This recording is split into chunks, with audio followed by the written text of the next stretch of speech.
A paranormal romance audiobook. Don't touch me. My voice came out raw, too loud for a room that smelled of alcohol and fresh blood. If I let go, you fall. A man answered from the shadow near the door, calm the way a predator is calm. Then let me. I tried to jerk my arm away and discovered straps biting into my wrists. Panic surged. My legs lay numb, dead weight under the sheet. A doctor in a mask leaned over me. He did not look at my face when he spoke. Spinal trauma is catastrophic, he said, not to me but to the man behind him. Her vertebrae are crushed. She will never walk again. Never. The word punched the air out of my lungs. The man stepped closer. The room changed, thickening as if the walls held their breath. His eyes caught the weak light and turned it metallic, liquid silver. I'm taking her, he said. Sir, you are not family. The doctor's voice wavered. I will be. The silver-eyed stranger did not raise his voice. He did not need to. Unfasten her, the doctor obeyed. The buckles popped open like tiny bones. Who are you? I rasped. Xaryon, your guardian, he said, and the lie in guardian pricked my skin. I don't have a guardian. I don't even have a past. His gaze settled on my mouth for one unsettling beat. Your past is trying to keep you alive. Sleep. No, I swallowed hard. My legs, I can't feel them. You will, he said, and lifted me with impossible ease. My head fell against his chest. The scent hit first. Storm air, wet pine, something animal and dangerous that made my body lean into him before my mind could protest. What did you do to me? I whispered. I brought you back from where they left you, he murmured, and I will keep you from where they want you. The word followed me into darkness. When I woke, wind hissed beyond tall windows. Stone, iron, and sea salt filled the air. A cliffside citadel rose around me, gothic and jagged, like a castle designed to cut the sky. I lay in a bed too large, feeling small and ruined inside it. I tried again to move my toes. Nothing. The door opened. Xaryon entered with a tray as if this were normal. Fruit, dark bread, tea that smelled of herbs and thunder. Where am I? I demanded. Ebon Eclipse Citadel, he said. You are safe. Safe from who? His eyes held mine. From the Crimson Plague. The name meant nothing, but my stomach tightened like it did. Am I your prisoner? I asked. Protected, he replied, but the word landed like a lock. I noticed fresh scratches on his neck. What happened to you? I asked. A cat, he said, smiling without warmth. Are there cats here? No, my mouth went dry. That night something growled under my window. Not a dog, not any animal I had ever heard. The glass trembled and my heart tried to escape my ribs. In the morning, Xaryon poured tea like a man without fears. It was outside my window, I said. The wind plays tricks in these cliffs, he answered. Wind doesn't sound hungry, I snapped. Some winds do, he murmured, and his gaze slid over me like a hand. He wheeled me through the cliff garden later. Roses fought the mist. Black stone paths shone with damp. Birds sat rigid on branches. When Xaryon passed beneath them, they went silent, every one. They're afraid of you, I said. Animals have good instincts, he replied. So do I. Mine says you're dangerous. He leaned close, his breath warming my ear. Your instincts say other things too. Heat slid through my belly, shameful and sharp. I hated that my body listened. In the library, I found a book that felt like it had been waiting for my hands. The cover was too smooth, too alive, nocties. The pages fluttered open by themselves. Shifters. Children of the first moon. An illustration stared up at me. A wolf with silver eyes. The wolf looked like Xaryon. No, I whispered, forcing a laugh. A fairy tale. A tray clattered behind me. A young maid stood frozen in the doorway, face drained. Don't read that, she whispered. Why? I asked. She swallowed. Do not anger the beast, child of fog. Beast, her eyes flicked toward the hall. He hears everything. Footsteps approached. Xaryon appeared without sound. He glanced at the maid once. Her knees buckled. Go, he said softly. She fled. What did she mean by beast? I demanded. Superstition, he said. And the book? Old myths, he replied. It showed me you. My voice rose. Silver-eyed wolf. His gaze sharpened. The room felt colder. Books reflect what you want to see, he said, or what you fear. I fear you, I said, and it came out too honest. His expression flickered, pain buried behind control. Then you are wiser than you know. That evening I asked about the maid. She left to visit family, Xaryon said. After dropping a tray, I challenged. Stop asking questions that will hurt you, he said, and the calm in his voice scared me more than a shout. I began to map the citadel in my head, corridor by corridor, like a prisoner planning an escape even when escape was impossible. In one of the western halls, I noticed iron rings bolted into stone, too low and too many to be decorative. I smelled old smoke there, and something faintly sweet that made my tongue go numb. What is this place? I asked when Xaryon wheeled me past it. His hands tightened on the chair handles. Old defenses, do not look. Defenses against who? I pushed. He stopped so abruptly the chair jolted. Against alphas who forget what love is, he said, and the bitterness in his voice made my stomach turn. Before I could ask more, a pack member appeared, a woman with a scar on her mouth and eyes like winter. Alpha, the wards flickered last night, she reported. Where? Xaryon's voice went cold. South Tower. We found traces of wolfsbane smoke. My skin prickled. Xaryon's head turned slightly. Take Neveya back to her room. The woman hesitated as she took the chair from him. Her hands were gentle, but her eyes were not. When Xaryon disappeared down the corridor, she leaned close. Do you know what you are? She whispered. A cripple in a castle, I snapped. Her mouth twitched. A cripple that makes our alpha bleed for you. That makes him lose sleep. That makes him look at you like the moon owes him a debt. He's dangerous, I said. Yes, she replied without flinching. So are you. The Crimson Plague does not raid for sport, they raid for you. Who are you? I asked. Sable, she said. And if you value breath, do not wander at night.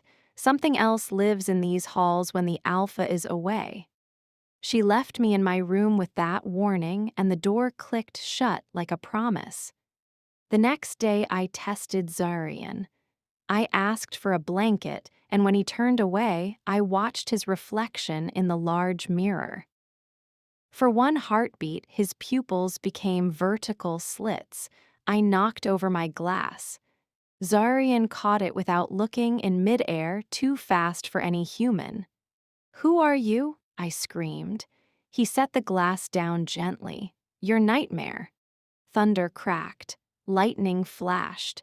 His shadow on the wall was not a man's. It had a tail. It had massive ears. I could not breathe. Xaryon sat on the edge of my bed. The mattress dipped as if he were made of something heavier than bone. You remember the smell, he murmured. What smell? I whispered. Our forest, he said, and the word "our" struck like a claim. I tried to retreat, but my legs were useless. He lifted his hand. His nails were claws. He traced the claw's edge along my cheek, not breaking skin, just promising he could. "They are looking for you," he said. "Who?" My throat tightened. "Crimson Plague." The name tasted like rust. "Why?" His gaze dropped to my throat, to my pulse. "Because you are valuable." "I'm not a thing," I snapped. "Not to me," he said, and the intensity in his eyes made my stomach flip. Later, he fed me soup with a spoon as if I were a child. I wanted to slap him. Instead, my mouth opened. When his thumb brushed my lower lip as he withdrew the spoon, desire flashed through me so bright I hated myself. That night, I dreamed of running on 4 paws through moonlit trees. I woke with my heart racing and pain pulsing through my dead legs. The balcony doors were open. Xaryon stood outside, naked in cold rain, muscles slick with water, scars catching moonlight. He threw his head back and howled. The sound was grief made audible. He turned slowly as if he had known I watched. "You must know the truth," he said when he entered. "I don't even know my name some days," I whispered. "Neveya," he said, grounding me with the certainty in my name. "You did not simply crash." My hands clenched the sheet. "Then what?" His palm hovered over my abdomen, heat radiating. "You tried to protect our offspring," he said. The world tilted. "No," the word broke. "Yes." His jaw tightened. "You were pregnant." I stared at my flat stomach like it could betray a memory. "With whose child?" I whispered. His eyes darkened with pain. "Mine, you are my true mate, my Luna." Luna. The word hit something inside me that felt older than logic. "I'm human," I said, desperate. "You were never human," he replied. I shook my head hard. "You're drugging me, hypnotizing me." "Smell me," he said. His scent wrapped around my senses, storm and forest, and a dark sweetness that made my mouth water. My body recognized him like a vow. "Tell me what happened," I demanded. He sat beside the bed, rain still dripping from him as if cold meant nothing. "There are clans," he said. "Ebon Eclipse and Crimson Plague. Vorgan leads them. He wanted to bind bloodlines. He wanted you." A flash of memory hit. Streetlights on wet asphalt. Headlights behind me. My hands shaking on a wheel. "I was running," I breathed. "Yes," Xaryon said. "You crashed. I found you in blood. The child was gone." The grief came like nausea. "You couldn't save it," I whispered, and the accusation was a wound I pressed into him. His eyes flashed silver fire. I tried until my hands shook. For a moment the beast rose behind his restraint, and I understood why the maid had called him that. Then he forced it down. "They will come again," he said, "and I will not lose you twice." Days blurred, he introduced me to his pack. Men and women with eyes too sharp, movements too quiet, they watched me with wary respect. An elder with white hair and amber eyes stepped forward. "Elrin." "She is broken, Alpha," Elrin said. "She will never bear again." Xaryon's growl rolled through the hall. Glass vibrated. "She is my life," he said. "I will restore her." Elrin looked at me, pity and fear tangled. "Storms do not like cages, girl." That night, Xaryon came with a bowl and a blade. "No," I said immediately. "Yes," he answered. He cut his palm, blood welled.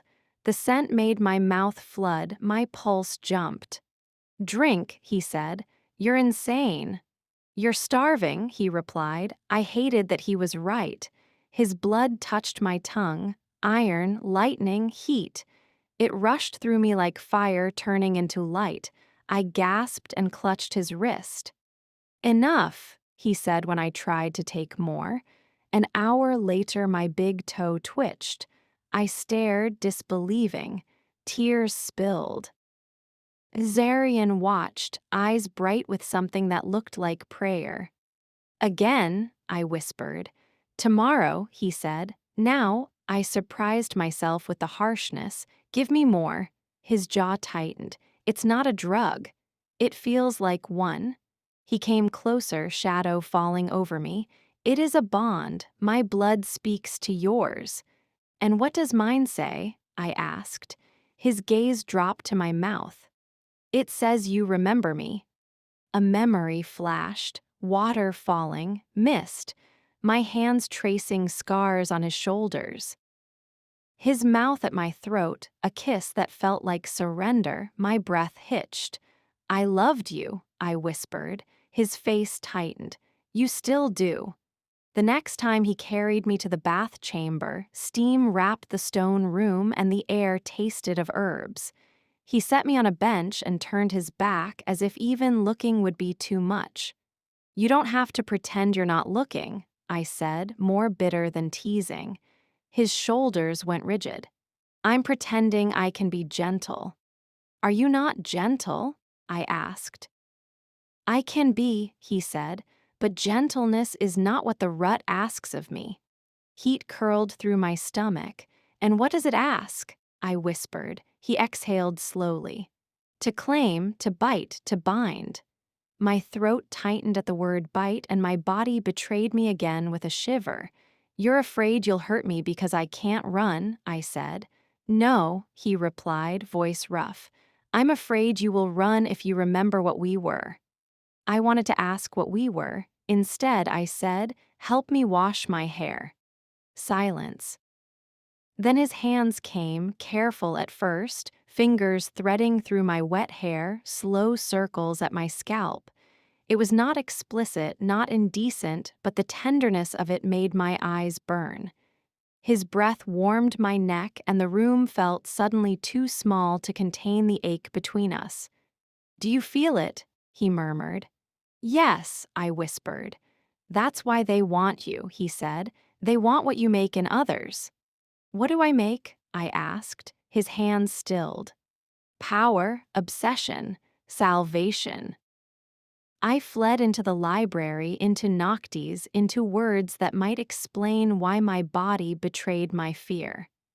The grimoire opened to a page that made my stomach twist. Omega, rare, powerful, desired, a source of magic for alphas, a battery. So that's it, I breathed. That's why Vorgan hunts me. The air in the citadel changed that night, thick and sweet. Xaryon's scent drifted through the corridors, sharper, rower, like the storm before the lightning strikes.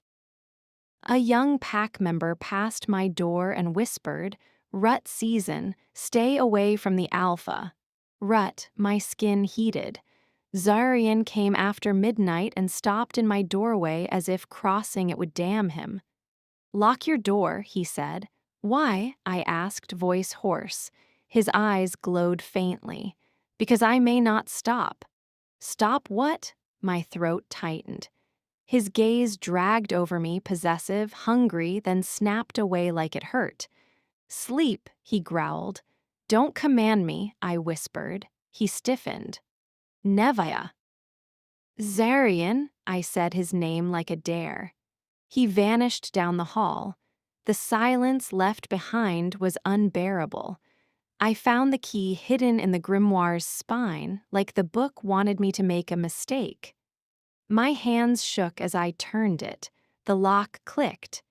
I pushed my chair into the corridor, following a low sound from deeper in the citadel. Not quite a growl, not quite a moan. A door stood half open. Heat poured out.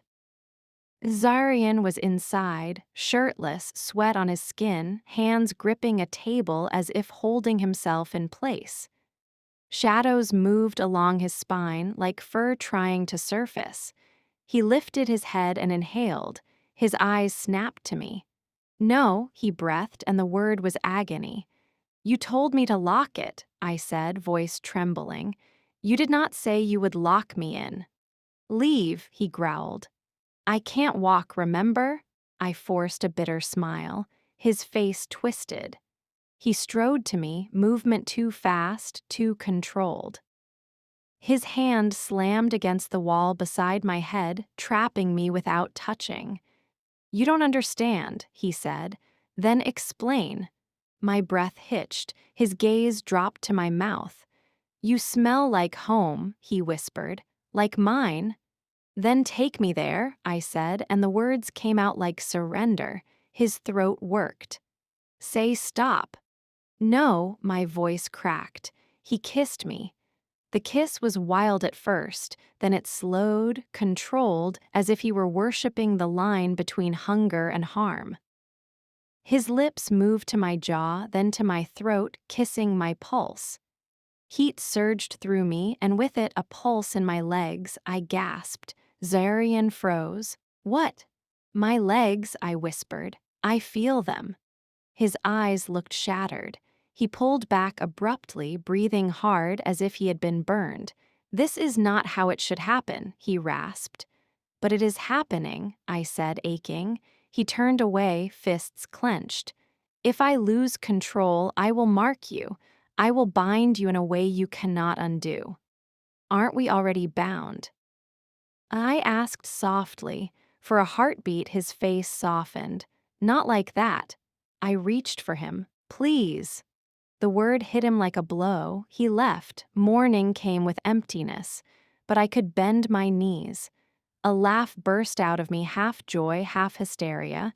Elrin entered, gaze sharp, then flicked to my throat like she could smell what had happened. "The Alpha avoids you," she said. "Why?" I asked. "Because he thinks he used you," Elrin answered. "Because he thinks you were too weak to refuse." My cheeks burned. I opened the door. "That will not matter to his guilt," she said. "Old laws live in his blood." "And what lives in mine?" I asked. Elrin hesitated. "A storm with teeth." She left me with that. I went back to the library and searched drawers like a thief in my own life. I found a cracked phone, my phone. The screen was dead, but the memory card still worked. Video files appeared. I clicked one. My own face stared back, pale and frantic, lit by dashboard glow. "If I disappear, it's Vorgan," the girl on the screen said. "My father sold me to him. He called it a partnership. He said I would be safe." Her voice cracked. "He lied." The clip ended. My throat closed. "Father," a memory hit. A warm hand on my shoulder in public, a cold smile in private. A glass of red wine and the word investment. I rolled into the training hall, breath shaking. Xaryon was there, shirtless, bruises already fading, a weapon rack behind him like a threat. He turned. His eyes looked exhausted. "My father sold me," I said, and the words came out flat like frost. Xaryon went still. "You knew," I whispered. He did not deny it. "You bought me," I said, and nausea rose. "I paid for your freedom," he snapped, and the anger in his voice sounded like fear.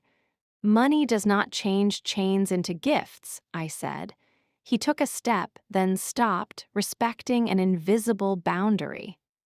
"Vorgan would have broken you in ways a spine cannot heal from," he said, voice low.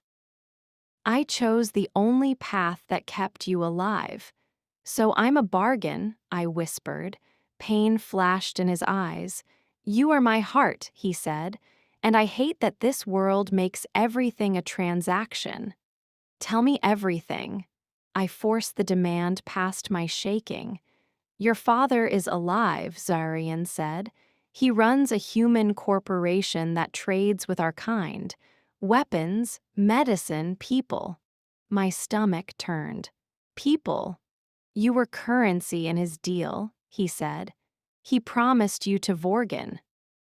My chest tightened until breathing hurt. Xaryon dropped to one knee, the Alpha kneeling. "You are not a thing," he said hoarsely. "You are my life. If I must burn the world to keep you safe, I will." I should have felt comfort. Instead, I felt the chill of someone willing to destroy everything for love.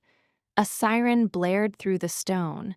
Not the city, the citadel. A runner burst in breathless. Perimeter breached. Crimson Plague. Cold flooded me. Xaryon rose, body becoming a weapon. Take her to the bunker, now. Hands grabbed my chair. No, I tried to protest. Xaryon's voice snapped through me, a command that shut my mouth. Now, they wheeled me into a steel-reinforced chamber beneath the citadel. Monitors lined the wall. The courtyard on the screens exploded into chaos. Men shifting mid-leap, wolves colliding, blood on wet stone. A massive brown wolf smashed through the outer gate like it was paper. Even through glass and pixels, his presence pressed on my skin. Vorgan. His gold eyes gleamed. A black wolf leapt down from a balcony, landing between Vorgan and the citadel doors. Xaryon, they collided with a sound like thunder made flesh. Xaryon was faster. Vorgan was bigger. For a moment, Xaryon drove him back. Then Vorgan slammed him into the stone and clamped his jaws around Xaryon's neck. My vision tunneled. Elrin stood beside me, voice tight. He is weakened. He has been pouring his strength into you. Something inside me snapped. I looked down at my legs. Dead, useless.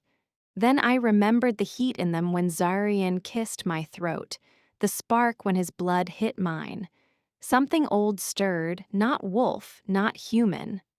Open the door, I said. Elrin's eyes widened. No.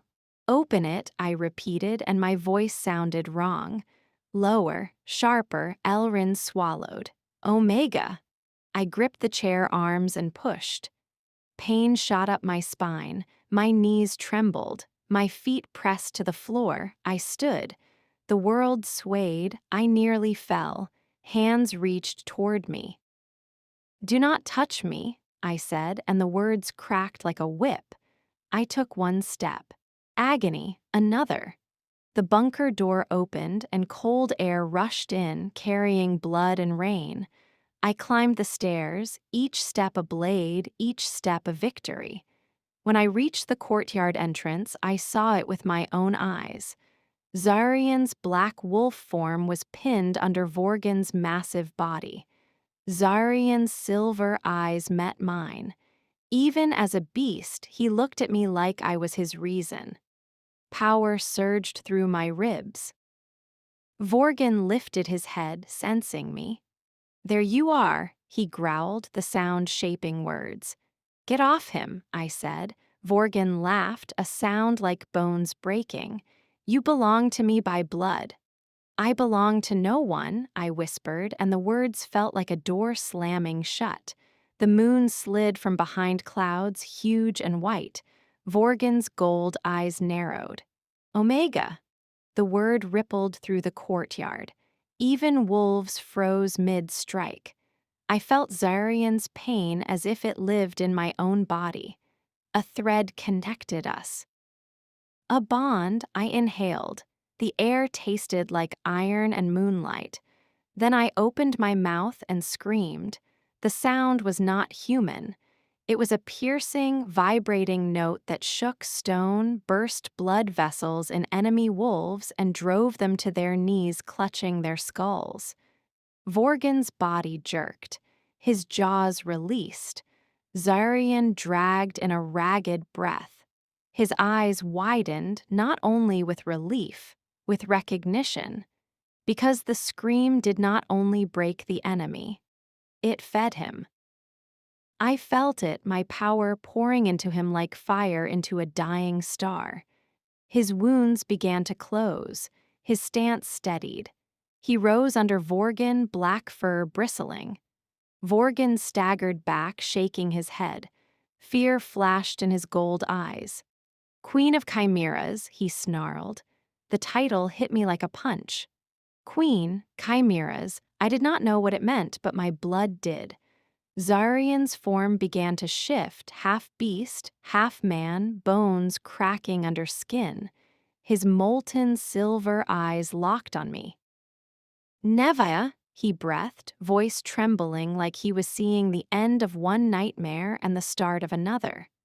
Vorgan crouched to leap again. Xaryon lowered into a killing stance, and I realized with cold clarity that the war had never been about my lost child. It had always been about what I was, and what I could become. Vorgan leapt. The courtyard had not fully exhaled from my scream, and yet he moved through the stunned bodies like a nightmare remembering its teeth. His massive paws hit the stone and cracked it, and the shock ran up my legs so hard I almost fell. Xaryon caught the impact first. He exploded forward in a blur of black fur and silver eyes, slamming into Vorgan mid-air, driving him sideways. They rolled across the courtyard in a knot of fangs and blood, and the sound of their bodies hitting stone was so violent it felt like the citadel itself flinched. I tried to take another step, but the power that had burst out of me now recoiled. My vision narrowed, the world tilted, my legs trembled like they had been borrowed. Elrin grabbed my arm, her fingers iron strong. "Enough," she hissed, but she did not sound angry. She sounded afraid. "Xaryon," I whispered. Through the chaos, I felt him the way you feel lightning before you see it. The bond thread between us thrummed, stretched thin, then tightened as if he were pulling himself back from the edge because of me. Vorgan tore free for a heartbeat, blood on his muzzle, his gold eyes locked on my throat like it was the only target that mattered. "You," he growled, and the word was hunger. Then he did something that froze the wolves around him. He spoke into the air as if addressing the whole pack, but his gaze never left me. "Do you know why she screams like the old world?" he said, voice thick with mockery, "and why it heals him?" I could not answer. My mouth tasted like iron. Xaryon lunged again, forcing Vorgan back, but Vorgan did not try to finish the fight. He snapped at Xaryon's shoulder hard enough to leave a ragged wound, then sprang backward in a single brutal motion. A dozen Crimson Plague wolves surged to cover him. Smoke hissed near the south wall, pale and bitter. Wolfsbane. It curled along the stone like a living warning. Xaryon skidded to a halt, half transformed, his chest heaving. He wanted to chase. Every part of him wanted to chase. But he looked at me. The instant his eyes found mine, the beast inside him obeyed something deeper than rage. He did not pursue. He did not trade my safety for victory. Vorgan's gold eyes narrowed. "Queen of Chimeras," he snarled again, as if spitting a title that burned his tongue. "I will take what the moon owes me." Then he vanished into the smoke and night, his pack melting with him. The courtyard stayed silent for a breath. Then the wounded began to move. Groans, whimpers, the wet sound of blood. My legs gave out. I fell, and for a terrifying instant I expected the dead numbness to swallow me again, to prove that my brief standing had been only a cruel spark. Strong arms caught me. Xaryon in human form, soaked in blood and rain, his eyes still molten silver. His hands shook as he cradled me against his chest like he could not decide whether to hold me tight or hold himself back. "You should not have come," he whispered. "You were dying," I breathed. His throat worked. His forehead pressed to mine, just a touch. I was willing. "That is not love," I whispered. "That is a suicide dressed as devotion." Pain flashed across his face like I had slapped him. Then he pulled back slightly, forcing himself to look at me properly as if to confirm I was real. You stood, he said, voice breaking on the word. You screamed and you stood. I swallowed, dizzy. I do not understand what I did. Elrin stepped close, her gaze sharp on my pupils, my skin, my breathing. You did what Omikora used to do, she said quietly, before people forgot the old names. Omikora, I repeated. Elrin nodded once. Queen of Chimeras, a rare Omega whose gift is not only to soothe an alpha but to reshape the battlefield. Your scream breaks enemies and feeds your mate. That is why Vorgan looked afraid for the first time in his life. My stomach turned, not with pride, but with dread. I do not want to be a weapon. Xaryon's grip tightened. You are not. Elrin's eyes did not soften. Want does not change blood. The words sat between us like a blade on a table. Back in my room, the Citadel felt different, as if it had seen me stand and decided I was no longer furniture to be wheeled around. My legs ached in a deep, living way that made my throat tight. Pain was proof. Pain meant nerves. Pain meant possibility. Xaryon paced once, twice, then stopped near the window, staring into the storm like he wanted to tear it apart. Tell me what you know, I said. He did not turn. I know Vorgan will not stop. That is not enough. His shoulders went rigid. I forced my voice to stay steady. What does Queen of Chimeras mean, Xaryon? What exactly is he hunting? Silence. Then very softly he said, an Omega can be rare. An Omega like you is a myth with blood and bones, the kind of myth leaders build wars around. I swallowed. So the baby. His head dipped. The baby was one reason. One reason, I echoed. Then what is the other? He turned. His eyes were brutal now, not in cruelty, but in honesty. You, he said, not the child, not the bond, you, the source, the storm, the thing that makes an alpha stronger than he should be, the thing that can make a pack kneel without touching them. My stomach twisted. So even you. No, he snapped, and the sharpness startled me. He crossed the room in 2 strides, dropped to his knees beside my bed again, and gripped the blanket like it was the only thing keeping him from falling apart. Not me. His voice dropped. You do not understand how hard it is to be near you and not use what you give, not take it, not turn love into greed. My throat tightened. I reached out and touched his hair gentle. He flinched as if I had burned him. I do not want to be used, I whispered. His eyes lifted. Then command me. The word command sent a strange shiver through me. Not fear, not submission, something like recognition. I do not want you to command me either, I said. I want truth. He exhaled shakily. Truth is ugly. Give it anyway. Xaryon's jaw tightened. The Crimson Plague has human allies. Your father is one of them. The air left my lungs. He continued before I could speak, voice low and relentless. The corporation he runs is not only trade, it is cover. He sells information. He sells supplies, he sells people, he calls it partnership. Vorgan calls it tribute. I tasted bile. My father is not a wolf. No, Xaryon said, but greed shifts shape easily. I stared at my hands until my vision blurred, then I forced myself to look at him again. Vorgan came here, I said, so he can breach your wards, so he can almost kill you, so he can stand close enough to smell me. Xaryon nodded once. He tested us. Then we test him, I said. The words came out cold, and I did not recognize my own voice. Xaryon's eyes narrowed. No, if we stay behind these walls, he will keep coming, I said. He will bleed your pack out over time. You cannot win by only defending. His nostrils flared. You want to be bait. I want to be the hook, I corrected.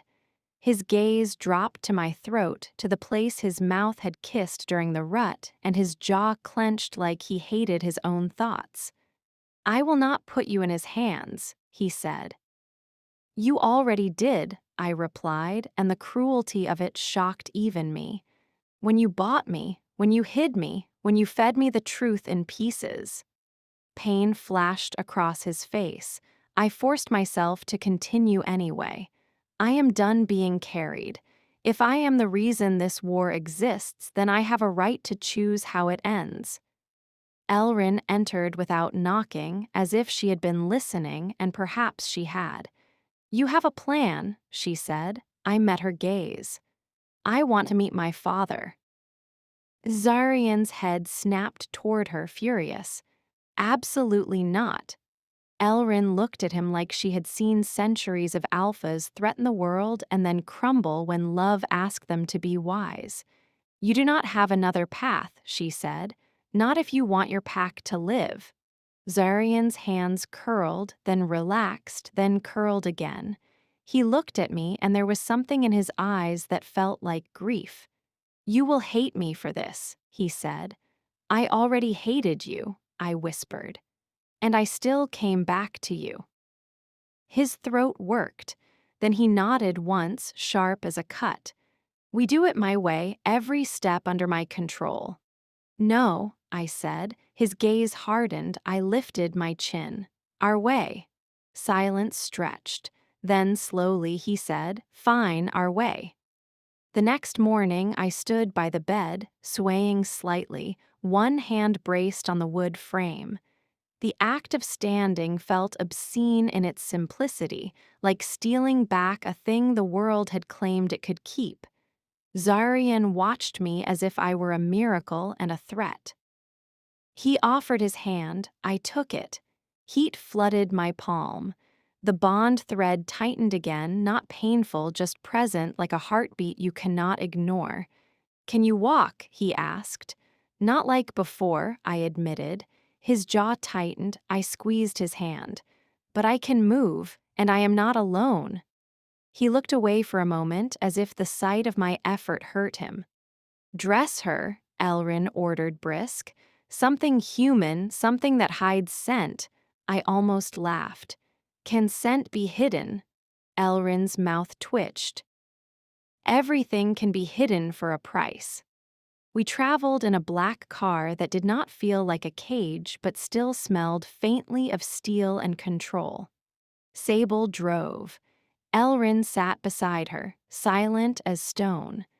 Xaryon sat in the back with me, his body angled toward mine as if his instincts refused to allow distance. The city rose ahead, bright and indifferent glass towers cutting the clouds like knives. My father's tower. My stomach clenched. You do not have to look, Xaryon murmured. I have to look, I replied. If he is real, I must face him with open eyes. Xaryon's gaze dropped to my mouth again, then to my throat, then to my hands. He seemed to be memorizing me, as if preparing for a future where he might not be able to. Do not do that, I said quietly. His eyes flicked to mine. Do what? Say goodbye with your eyes, I whispered. If you do, I will think you have already decided this ends badly. His jaw clenched, then he leaned close enough that his breath warmed my skin. I did not decide, he murmured. I promised. The words sent heat through my chest, dangerous and sweet.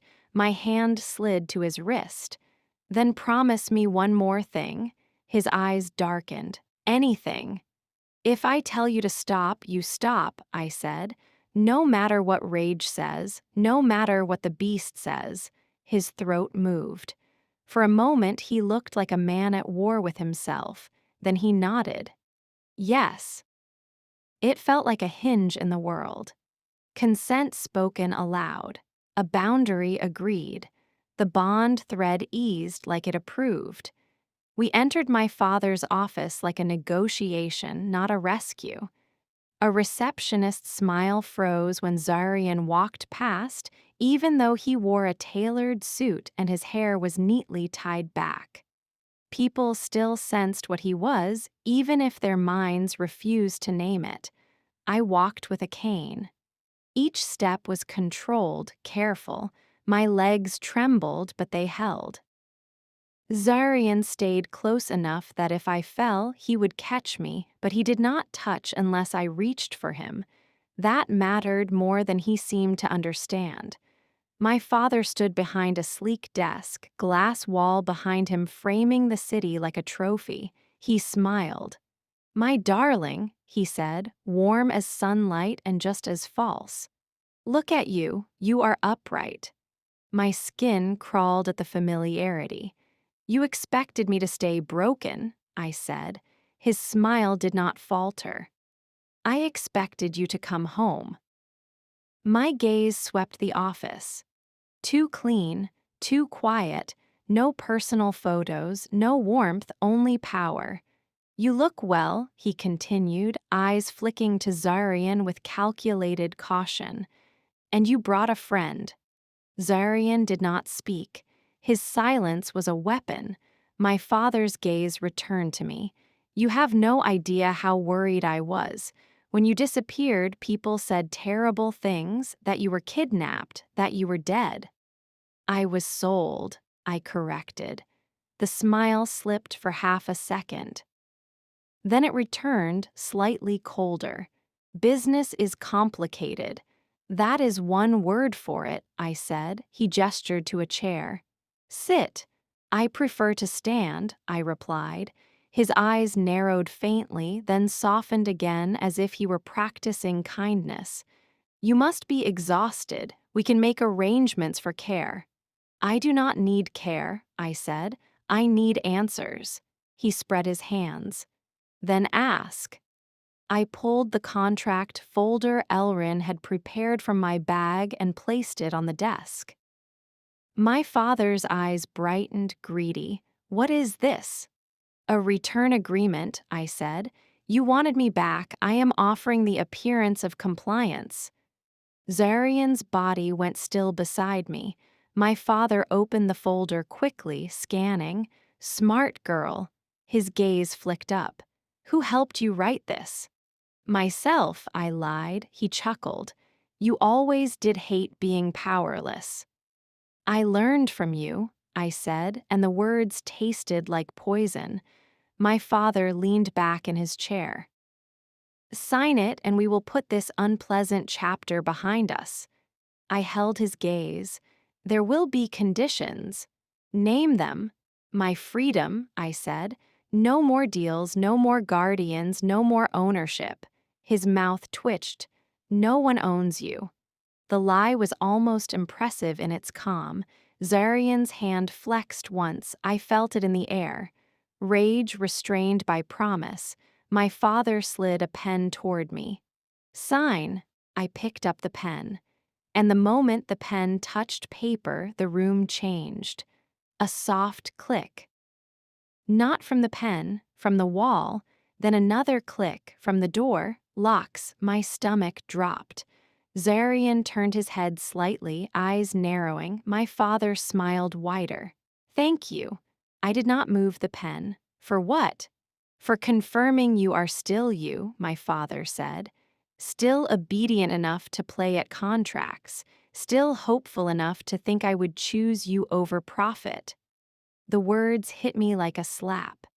Behind the glass wall, a hidden panel slid open, and Vorgan stepped into the room.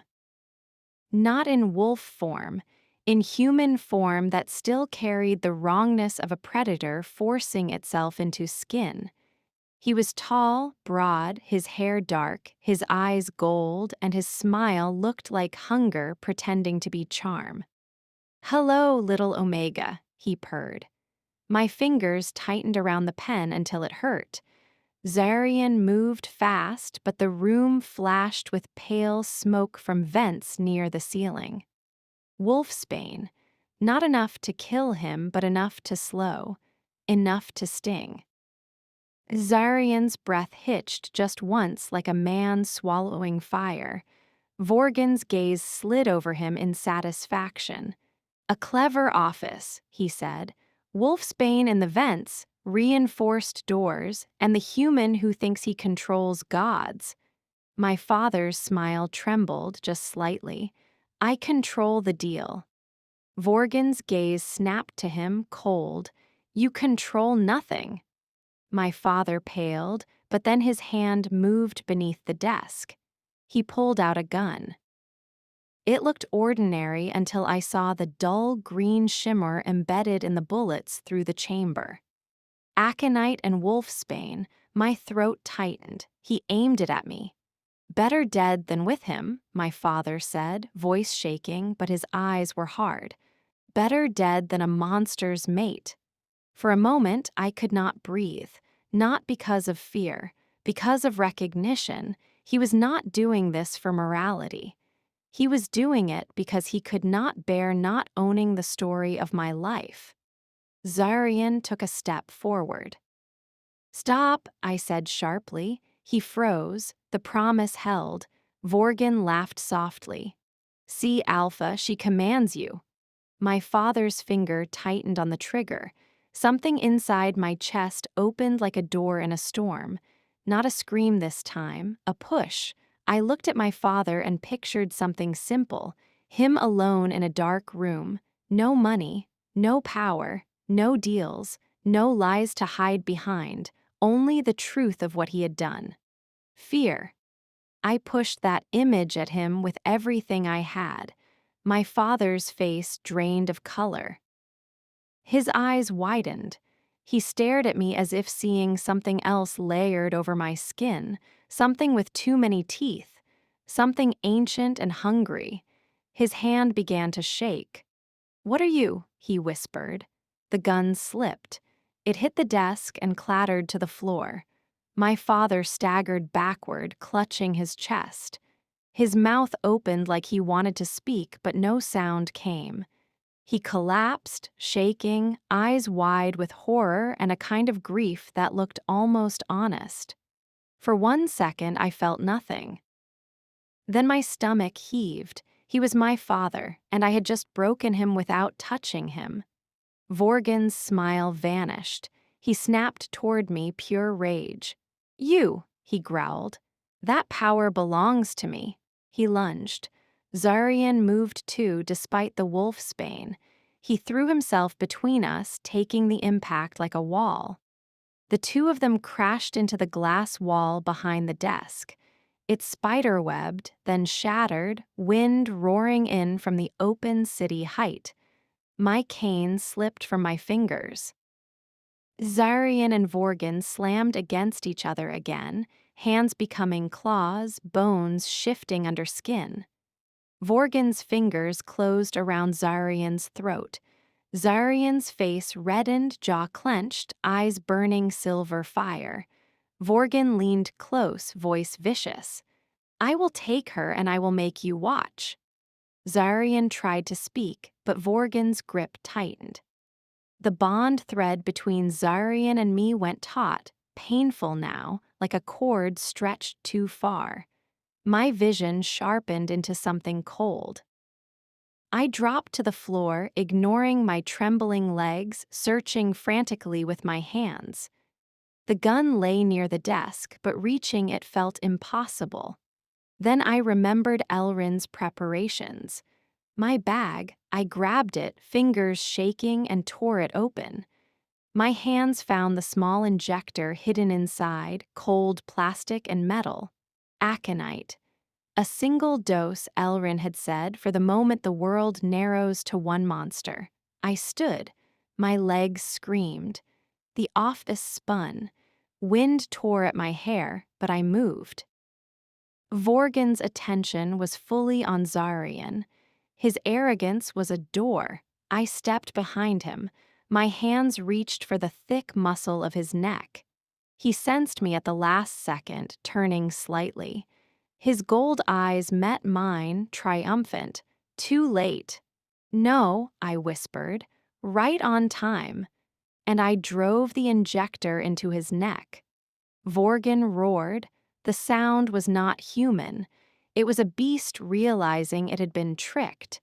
His grip on Xaryon loosened. Xaryon sucked in air like a drowning man, then surged forward, eyes wild, and drove Vorgan backward toward the broken glass. Vorgan staggered, hands clawing at his own neck, veins darkening beneath his skin as the aconite spread. His gaze locked on me, hate and something else tangled together. For a heartbeat, his voice softened, almost intimate. "You do not know what you are," he rasped. "You do not know what your blood remembers." Then the softness died, replaced by rage. "But you will." He lunged again, desperate. Xaryon met him with a brutality that made my stomach twist and my heart ache. He drove Vorgan down, hands on his shoulders, teeth bared, half beast, half man. "Stop," I whispered, not as a command, but as a plea. "Do not lose yourself." Xaryon's silver eyes flicked to me, and in that flicker I saw the man again behind the beast, the man who had promised, the man who had knelt. Xaryon turned back to Vorgan, and his voice came out low, steady, final. "You touched what was mine," he said, "and you called it destiny." Then he ended it, not slowly, not cruelly, quickly like closing a door on a nightmare. Vorgan's body went still. The wind howled through the broken wall. Papers scattered like frightened birds. I stood trembling, unable to move, staring at the blood on the floor that looked too bright against the sleek office glass. Xaryon turned toward me, chest heaving. For a terrible moment, I thought he would collapse. Instead, he crossed the room and stopped in front of me, close but not touching, as if waiting for permission. I lifted my shaking hands and placed them on his chest. His heart hammered under my palms. "You are here," I whispered. His eyes softened, and I saw something wet gather at the corner, something that looked like a tear he did not want to allow himself. "Yes," he said, "because you were." Behind us, my father lay unmoving, breathing shallowly. The gun rested on the floor near him like a discarded truth. Sable appeared at the office door with 2 pack members, eyes sharp, taking in the scene with brutal efficiency. "Elrin said to retrieve you the moment the trap snapped shut," she said. I swallowed. "My father." Sable's gaze flicked to him, then back to me. "He lives, for now." The words should have eased me. They did not. We left before humans could arrive, before cameras could turn the horror into headlines, before the city could swallow the story and spit it back out as gossip. The pack moved like shadows, cleaning traces, carrying evidence, disappearing into the night the way predators do when they refuse to be hunted. In the car, Xaryon held my hand, not gripping, not claiming, simply holding. The contact steadied my legs more than the cane ever had. "You used your mind," he said quietly. I stared at my knuckles. "I did not know I could." "You did what you had to," he replied. My throat tightened. "I made him afraid." Xaryon's thumb stroked my hand once slow. He deserved fear. The simplicity of it made something in me crack. "I did not want to be like this," I whispered. "A storm with teeth." Xaryon's gaze stayed on mine, unwavering. "Then choose what kind of storm you become." Back at the Citadel, dawn crept across the stone like a cautious blessing. The pack looked at me differently now. Not pity. Not curiosity, respect, and fear. That frightened me more than their hatred would have. Elrin met us in the great hall, eyes scanning Xaryon's bruises than my trembling posture. "It is done," Xaryon said. Elrin exhaled slowly. "Vorgan." "Dead," Xaryon replied. The word echoed in the hall. Somewhere a wolf howled once, low, relieved. Elrin's gaze fixed on me, and the human, I swallowed. Alive. Elrin nodded as if she had expected it. Good, he can live with what he is. I flinched. Xaryon's hand tightened on mine just slightly, a reminder I was not alone. Later, when the citadel had settled, when the wounded were tended, when the tension stopped vibrating through the walls, Xaryon took me to a smaller room lit by firelight. A ritual room. I felt it in the air, the old scent of earth and smoke and something sacred that made my skin prickle. Elrin stood at the edge, watching silently. Sable lingered near the door, arms crossed, guarding and witnessing. Xaryon faced me, his expression stripped of every mask. "This is your choice," he said. "Not the Pax, not the old laws, not mine." My throat tightened. "What choice?" "The bond can exist without a mark," he said, "but it will always be vulnerable. It will always be a wound Vorgan's kind could claw at again, even if he is dead. There are others. There are always others." I swallowed. "And the mark?" His gaze dropped to my shoulder, then lifted again. "If I mark you, it binds. It makes lies harder. It makes distance painful. It makes you part of me in a way you cannot pretend is only chemistry or hunger." He stepped closer, still not touching. "I will not do it unless you ask." The air between us felt heavy with everything we had survived. I thought of the hospital darkness, the doctor saying never, the straps, the helplessness. I thought of the citadel window shaking with growls, the book opening on its own. The way my body had recognized Xaryon before my mind did. I thought of my father's smile and the gun aimed at my chest. I thought of Vorgan's eyes and the word queen. And I thought of the one moment in the office when Xaryon could have lost himself completely, but he looked at me and remembered promise. I lifted my chin. "I do not want to be owned." Xaryon's jaw tightened. "You will not be." I stepped closer, slow, steady on my legs. "Then mark me as yours only if you accept the truth." His eyes narrowed. "What truth?" "That I will be yours," I said, voice trembling, "and you will be mine." A shiver ran through him. His control wavered for the first time like a man standing too close to fire. "I accept," he whispered. I reached for his hand and guided it to my shoulder, to the place where skin met collarbone. His palm was hot. It burned without hurting. "Do it," I said. Xaryon's eyes closed for a heartbeat. When they opened, they were silver and wet. He leaned in, slow enough that I could stop him at any moment. His mouth touched my skin, not teeth yet. A kiss. A promise. Then his teeth pressed, sharp but careful. Pain flashed, brief and clean, followed by a rush of heat that rolled through my body like a tide. The bond thread snapped into something stronger, not a cord but a weave. My legs steadied, my breath caught. And suddenly I heard him, not his voice. His thoughts, distant but clear enough to feel. Mine. Safe. The words were not perfect language. They were sensation. Relief. Devotion. Grief finally allowed to soften. I swayed. Xaryon caught me, arms wrapping around me, and I clung to him without shame. "I am here," I whispered against his neck. His arms tightened. "I know." That night I slept without growls under my window. In the following weeks I learned my body again, not the broken one, the living one. I walked without the cane. Then I ran, awkward at first, then smoother, then laughing in the cold garden air as the birds dared to sing again instead of going silent.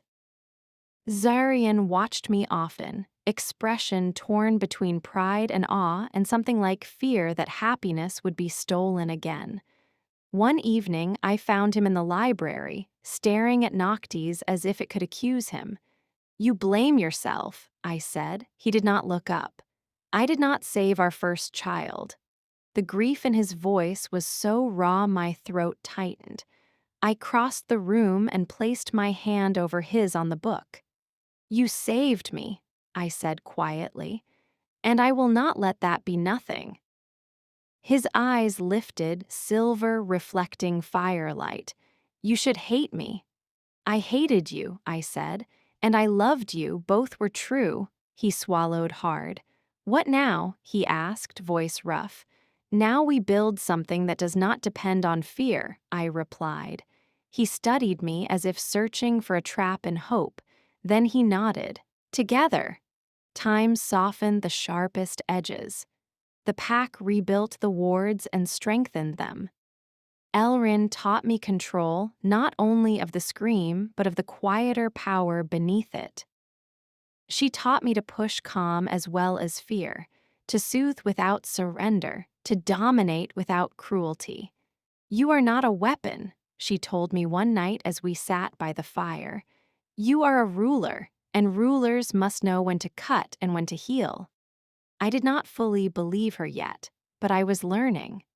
Months later, on a morning that smelled of rain and new earth, I stood on the balcony and pressed my hand to my abdomen. I had been nauseous for days, sensitive to scent in a way that made the world too loud. Hungry and then suddenly unable to eat. Xaryon appeared behind me, arms sliding around my waist, gentle.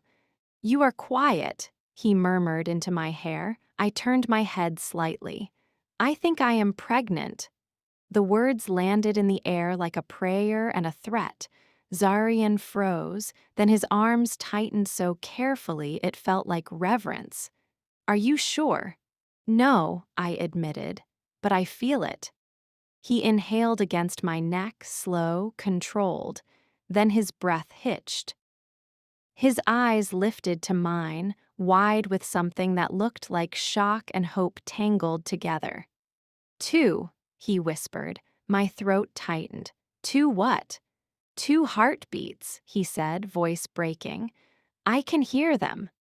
My knees went weak, and he caught me, holding me as the world seemed to soften around the simple, terrifying miracle of it. We stayed there for a long moment, breathing together, listening to the rain. Then Elrin came to the balcony door, her face unreadable. "My queen," she said, and I still flinched at the title. "There is something you must see." She held a scroll, old and brittle, marked with symbols that made my skin prickle even before I understood them. "This was taken from Vorgan's archives after his death," Elrin said. "He hid it because he knew it would change the war." Xaryon's posture tightened. "What is it?" Elrin's gaze settled on me. "Your mother's line," my breath caught.